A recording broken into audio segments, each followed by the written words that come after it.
안녕하세요. 18.5도입니다. 오늘은 닭내장탕 이야기를 해보려고 합니다. 저는 먹어본 적은 없는데요. 닭내장탕 어떻게 보셨나요? 드라마를 보면서 왜 하필 현상월의 식당이 닭내장탕일까 궁금하지 않으셨나요? 현상월이 닭내장탕 식당 일을 하게 된 이야기가 나오죠. 로사를 떠나야 했던 상월입니다. 그를 모르는 상월은 못 읽어서 억울한 일도 많았지만 어떻게든 숨겼다고 하죠. 도둑질은 용서를 받았지만 못 읽는 건 들키게 되면 사람 취급을 안 했거든이라고 합니다. 도둑질은 잘못된 행동이지만 들켰을 때 용서를 구할 수도 있다는 말이죠. 그런데 그를 모르는 건 배움의 결핍, 그러니까 사회적인 능력의 부족이거든요. 인간으로서의 자격 자체를 사회에서 박탈당합니다. 그를 모르면 사회적인 투명인간, 존재가 부정되고 무시되는 거죠. 비참하죠. 그런 상월이니까 갈 곳도 없고 정착하기도 쉽지 않았겠죠. 그리고 정착한 곳이 닭내장탕 가게였습니다. 그때 한 말이 있습니다. 닭내장은 아무도 안 가져가서 내 몫이 있었다라고 상월이 이야기합니다.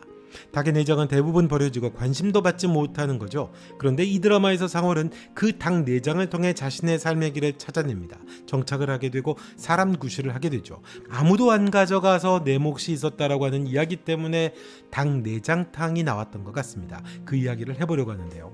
상월이 닭 내장 같죠? 상월은 까막눈입니다. 글을 읽지도 쓰지도 못합니다. 글을 모른다는 것, 그건 곧 쓸모없는 사람이죠. 도둑질을 한 것보다도 더 못한 대접입니다. 취직은 꿈도 못 꾸죠. 어디에 소속될 수도 없습니다. 그런 상월이 세상에서 버려지는 닭 내장을 통해 생계를 이어갑니다. 그런 점에서 닭 내장은 단순한 음식이 아니죠. 버림받은 것에서 시작된 삶의 가능성을 상징합니다. 그 닭 내장은 어떻든 상월이 살아갈 수 있는 터전이 됐거든요. 로사와 닭 내장탕은 무슨 연관이 있을까요? 로사는 글을 읽지 못해서 억울한 일을 당해야 하는 상월을 지켜주던 유일한 친구입니다. 상월에게 책을 읽어주고 시를 읽어주고, 그리고 중요한 것, 상월의 이름의 의미도 알려준 사람이죠. 상월에게 로사는 구원자 같은 존재라고 할 수 있죠. 그 상월이 구원자였던 로사를 떠나야만 했습니다. 그 떠나는 이야기에는 나만 틀린 것 같다라고 하는 묘한 코드가 들어갔지만 그건 넘어가고요. 다행히 닭내장 사장님을 통해서 일을 하고 또 살아갈 수 있는 방법까지 배우게 됩니다. 그리고 로사의 비극을 만나게 되죠. 장애아인 영호와 넋이 나갈 만큼 폭력에 시달리던 로사였는데요. 그 로사를 피신시키고 먹여 살리죠. 남편의 폭력에 시달리며 어디 기댈 곳 없이 버려진 존재가 된 것, 이번에는 바로 로사가 그렇습니다. 그리고 로사의 구원자가 상월이 됩니다. 닭내장 같은 상월이 구원해주죠. 그리고 남편은 죽이고 생활이 어려워진 두 사람이 서울에 정착하고 자리를 잡게 됩니다. 암으로 죽게 되는 로사의 아들 영호를 지켜주던 것, 그것도 상월이고요. 영호의 치료비를 오랫동안 대주는 곳, 또 대주던 사람도 결국 상월이 운영하는 닭내장탕집입니다. 남편의 폭력으로 기댈 곳 없던 로사가 살아갈 수 있도록 지켜준 사람이 바로 버려졌던 존재인 상월이고, 상월의 닭내장탕집이었죠. 그런데 이 구도는 한번 또 뒤집힙니다. 이름이죠. 김노사가 자신의 이름을 주거든요. 그를 모르는 상월은 이름조차 스스로 말할 수 없는 존재입니다. 그런 상월이 김노사의 이름을 통해 법적으로, 사회적으로, 또 인간답게 살아갈 수 있게 됩니다. 아들 영호를 지켜야 하는 엄마 로사의 절박함도 있지만 이 구원의 상호 관계는 다시 상월에게 미쳤던 겁니다. 서로가 서로를 살게 한 거죠. 이름을 빌려주고 존재를 빌려주고 삶을 빌려주는 관계가 된 겁니다. 뭘까요?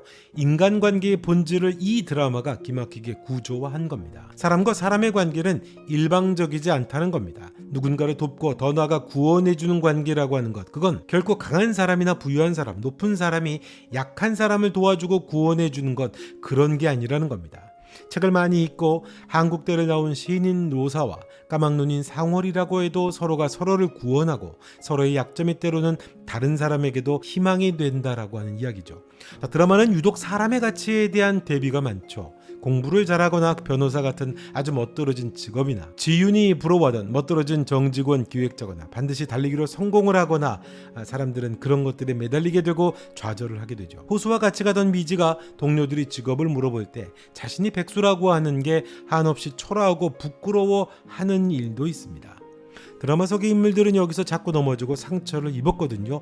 존재 자체에 문제가 있던 게 아니었는데 말이죠. 세진은 대단한 펀드 매니저를 자랑했지만 결국 사랑하는 할아버지의 죽음을 방치했거든요. 사회적인 지위와 학력, 이름, 장애, 성공 이런 걸로 판단하고 들여다보면 절대 서로를 구원할 수 없다는 겁니다. 이 구조가 말해주는 바가 명확하죠. 세상에 정한 가치 기준은 절대적이지가 않다는 겁니다. 상월이 김노사로 인해 세상의 괴롭힘에서 벗어나고 의지에서 살아가죠. 김노사 역시도 상월이 없었다면 자기 자신뿐만 아니라 아들 영호도 지켜낼 수가 없었겠죠. 더구나 상월은 자기를 위해서 대신 감옥까지 갔으니까요. 자, 이제까지 미지는 호수의 도움을 받았죠. 변호사 남자친구 앞에서 여전히 구인난을 봐야 하는 자신이 한심했었는데요.